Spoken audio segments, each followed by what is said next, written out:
So basically, what I'm going to discuss as an initial for the OpenFlow SDN course is about just to discuss with everybody. I am not the only one who did the course creation for the OpenFlow SDN course. Okay, I have another co-course creator, which is Engineer Liberius Tarup as well on this course. And for the first two modules, I will be the one, or I was the one who did the course outline and layout. So let me start on the intended learning of our course. So for this course, you are expected to learn about software-defined networking, right?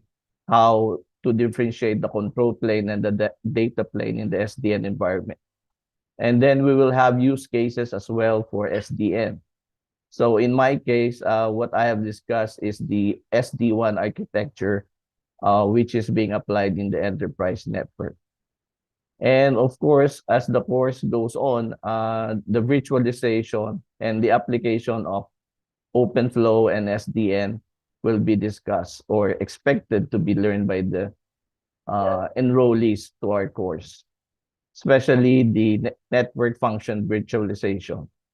And also the use cases for NFV will have to be internalized by the participants. So for my part, for module number 1, so this will just be a quick one. So the outline or core are the basics of networking, how the computer is connected to our local area network and to the wide area network. And as you know, when we are connected to the network, we can now share resources, and then we'll have to address the types of networks, LAN 1, internet, and even the client server model. And then we will also discuss all the types of network media and wireless networks, threats to networks, the internet cloud, and cloud computing. And of course, TCP/IP. So computer network is just a group of computer devices or nodes that uses a set of common communication protocols to digitally interconnect with each other. So the nodes, as we know, are the computer network that may include personal computers, servers, networking hardware, and other specialized general purpose hosts. So the interconnection between nodes can be physically wired, optical, and even wireless technologies. And the communication protocol that we normally use, in our case, it's normally TCP/IP. So this is the overall, basic networking course that you will have to learn under the SDN OpenFlow module. So all of the major components that are in here will be a separate discussion as well.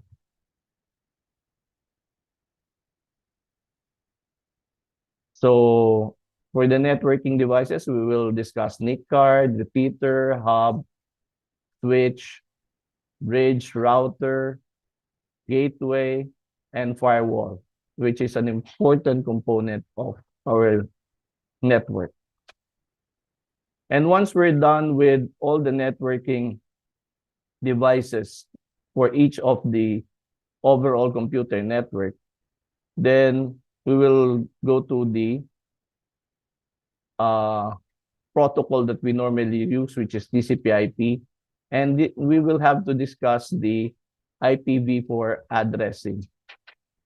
And I know that IPv6 is now the trend to be used, but most corporations are not yet adopting it because there's a normal transition period to do it. But in Open Run, I think we will be using already IPv6. So that would be just as additional learning since we already have created the course and the concentration of the course is on the IPv4 uh, addressing.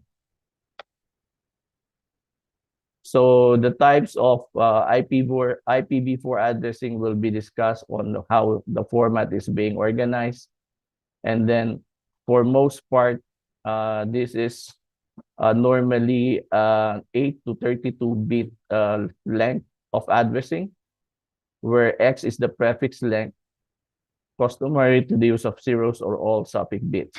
So if you want to see the format of an IPv4 addressing, this is how it looks. So once you take our course, you will also have to do some assessments so that we'll be able to quantify and maybe put some grades on how you did with the course, right? And so far, the discussion, I think, is still open on what would be the passing grade. But we already completed the assessment. And for my part, for my module 1 and 2, you are just required to take the long quiz. That would be 60 items, multiple choice. And it would be very easy for you to pass it. By the way, in each of our modules, there are short quizzes which are non-graded, wherein you could practice what you have learned.